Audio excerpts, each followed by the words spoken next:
everyone, I am Janvi Pavar. Welcome back to my channel, or if you guys are new over here then welcome to my channel. तो कुछ time पहले मैं YouTube पर एक comment पढ़ रही थी. उस कमेंट में था कि जानवी मैं पिछले 6 साल से कोशिश कर रहा हूँ इंग्लिश सीखने की. मैंने बहुत सारे ट्रेनर्स ट्राई करे, टीचर्स ट्राई करे, अलग अलग ग्रामर के रूल्स फॉलो करने की कोशिश करी.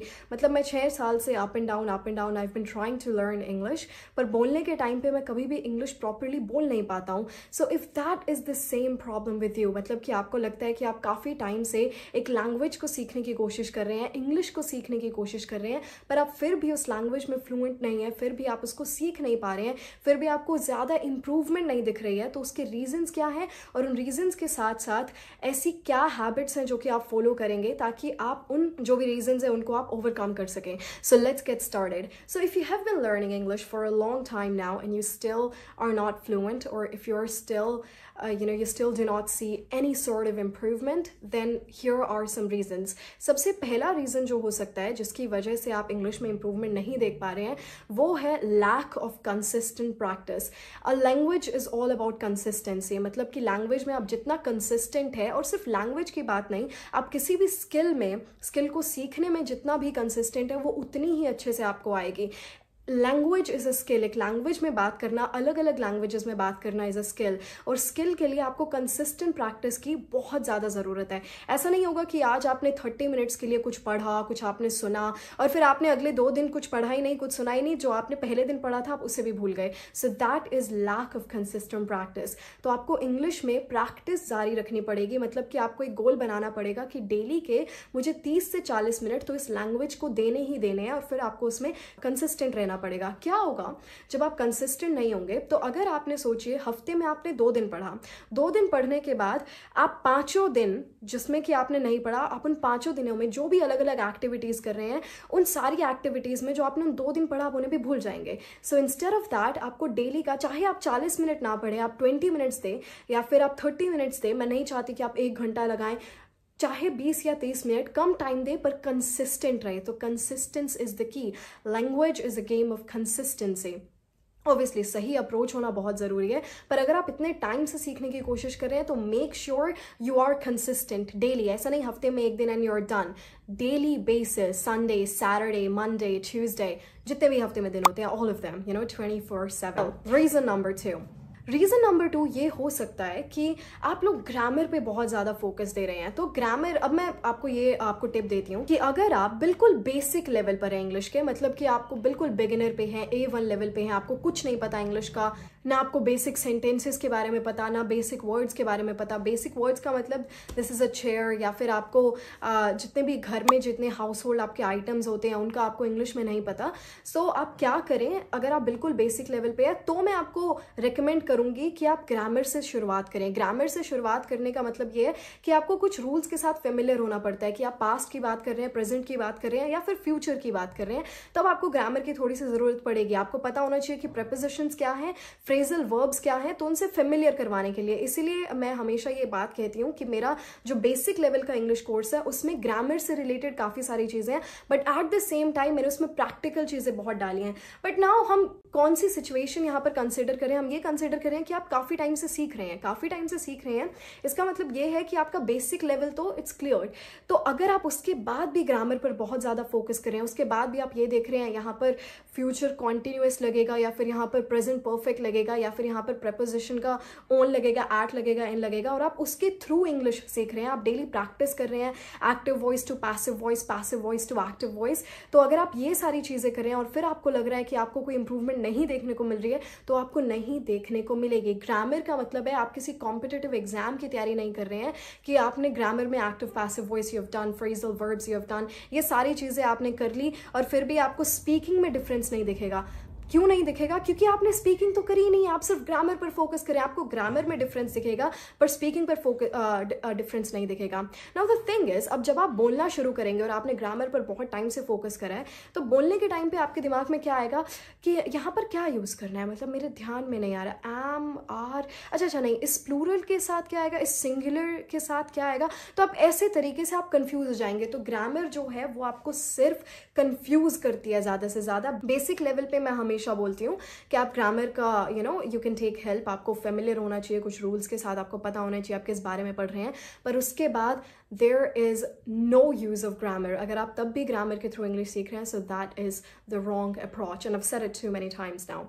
रीज़न नंबर 3 ये हो सकता है कि आपने बोला ही नहीं, लैक ऑफ स्पीकिंग या फिर बोलने का डर, फियर ऑफ स्पीकिंग।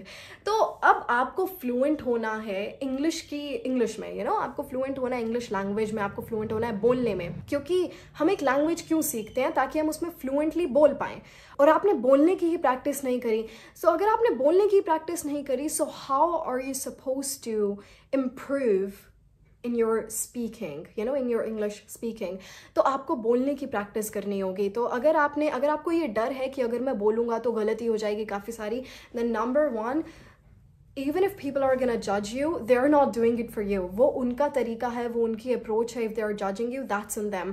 आपका क्या तरीका होना चाहिए? आपको खुद के लिए सीखनी है, तो आपको खुद के ऊपर ही फोकस करना पड़ेगा।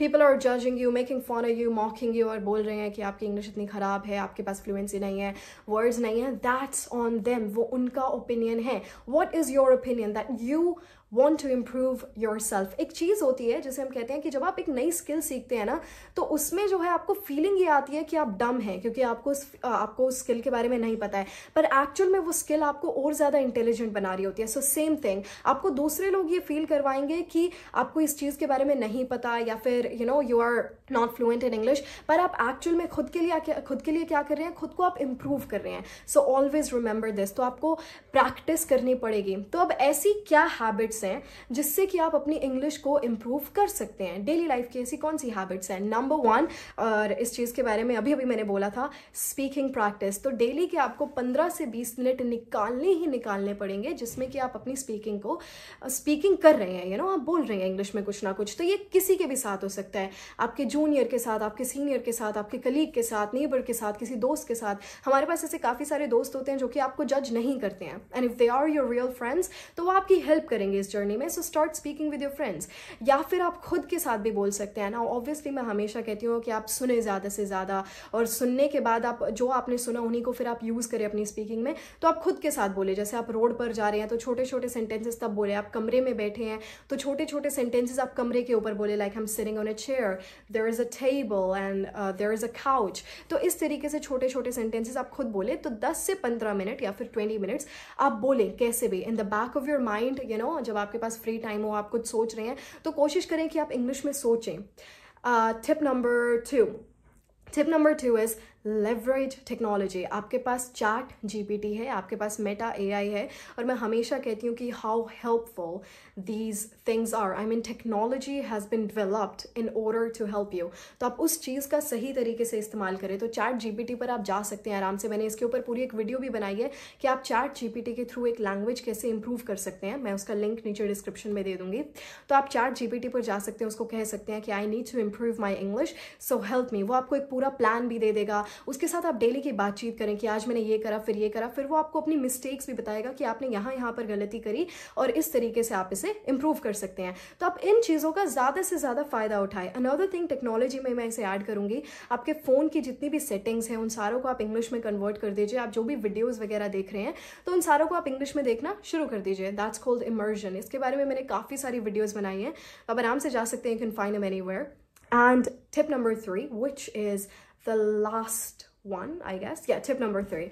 तो इसमें आता है आपने स्पीकिंग प्रैक्टिस कर ली, टेक्नोलॉजी कर ली, आपने इमर्जन भी कर लिया, तो अब क्या? Writing extremely important. अब मुझे पता है आप लोगों को लग रहा हो कि यार स्पीकिंग में राइटिंग कहाँ से आ गई? तो स्पीकिंग में राइटिंग यहाँ से आ गई कि जब आप अपने गोल सेट करेंगे ना, डेली के गोल्स, आपको रियलिस्टिक गोल्स आप सेट करेंगे कि आज मुझे 5 फ्रेजल वर्ब सीखनी है, 5 फ्रेजेस सीखने हैं। तो उन गोल्स को सेट करने के बाद आपने वो 20 से 30 मिनट में सीख लिए होंगे, तो फिर आप उन्हें लिख कर देखेंगे। अब आपको वो ऐसे के ऐसे लिखने नहीं है, आपको वो सेंटेंसेज में यूज़ करने हैं। जब आपने गोल्स बनाए होंगे, 5 फ्रेजेस हो गए, 5 वर्ड्स हो गए, अब आपको उन्हें सेंटेंसेज में भी यूज़ करना है। तो वहाँ पर आती है आपकी writing practice, and this is how you improve English, and this is why, मतलब जो भी मैंने reasons बताए, इन reasons की वजह से आपको कोई improvement देखने को नहीं मिल रही है। And as for me, I'm gonna see you guys in the next video. I'd also like to add here कि इसी के साथ I just like to add कि मेरे सारे कोर्सेज, जैसे कि मैंने आपको बताया कि बेसिक में मैंने ग्रामर के ऊपर फोकस करा है, but at the same time practical के ऊपर इंटरमीडिएट लेवल का भी कोर्स है, एडवांस लेवल का भी कोर्स है, and British American accent and at the same time IELTS course और कुछ basic languages course. All you have to do is go on website www.janvipawar.com and the link is in the description box below. Till then, bye everyone, stay safe.